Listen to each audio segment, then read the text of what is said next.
Hey, this is Terry Crow with As the Crow Felts. This is a tutorial on how to make feathers for a bird like this that you are felting the feathers right onto the sculpture. So it doesn't need any wires. You just need a little stiffness, but you want a nice thin feather. I love the way this looks. I love that I can stack these and get that nice layered look. One of the other things that I really like is a good reference.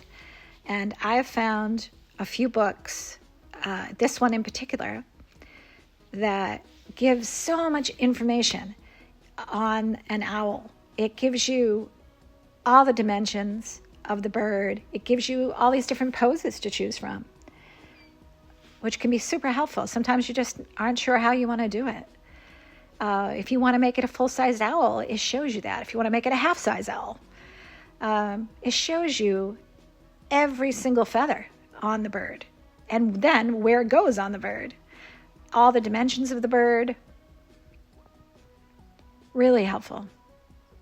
It also shows artwork from other people and real-life pictures of the owl itself.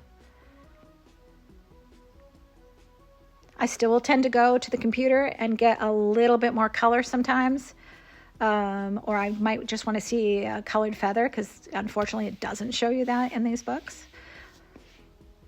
But there you go.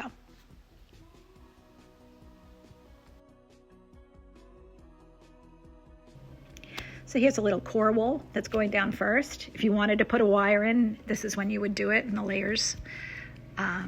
So a little tan there, don't need a lot of color.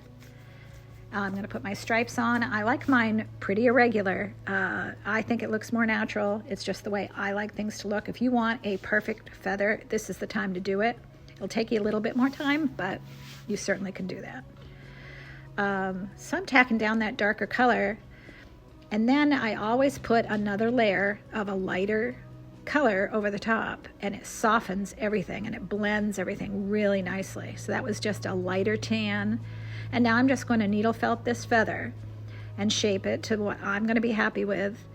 I like my edges left a little bit more natural. You can make them very neat and clean right here if you want to.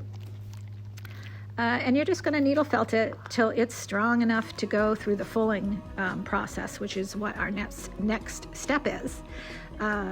Fulling is the soap and water in the sink, and it blends it all better, it thins it out, and it makes it nice and strong. So I'm just finishing up the felting here. I think, the whole felting part of this one feather took me like 4 minutes.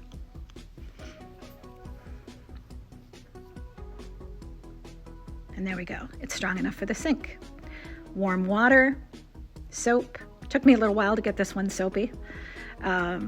You want it soapy enough that it glides through your hands easily for that first, 30 seconds to a minute.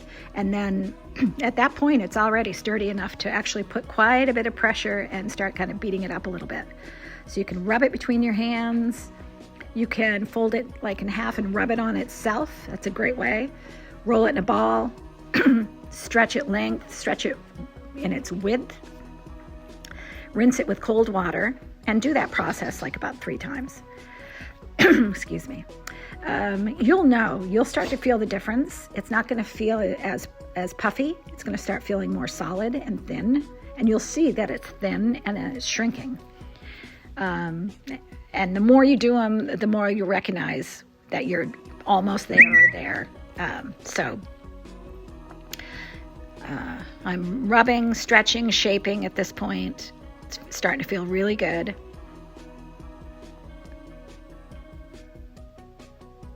But it wasn't quite right. So one more time. A little warm water, some soap, compacting it between my hands, stretching, rolling, pulling, all of it.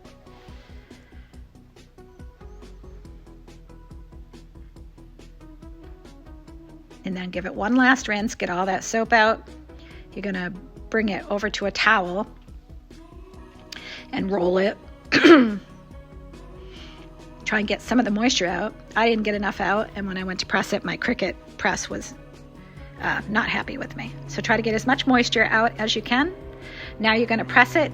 You can use an iron, obviously. I just happen to have a press, so that's what I use. That was a little starch I put on it. And it usually takes me maybe 3 presses of like 20 seconds to 30 seconds to finally get it to the place where I'm happy with it. And it has a little stiffness. It has, it's so thin, it's paper thin, it's beautiful.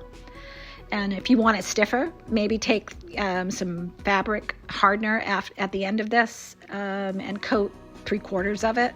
And then you'll have 1/4 of the feather that you can still felt onto your project and have a stiff feather if that's what you need. There you go.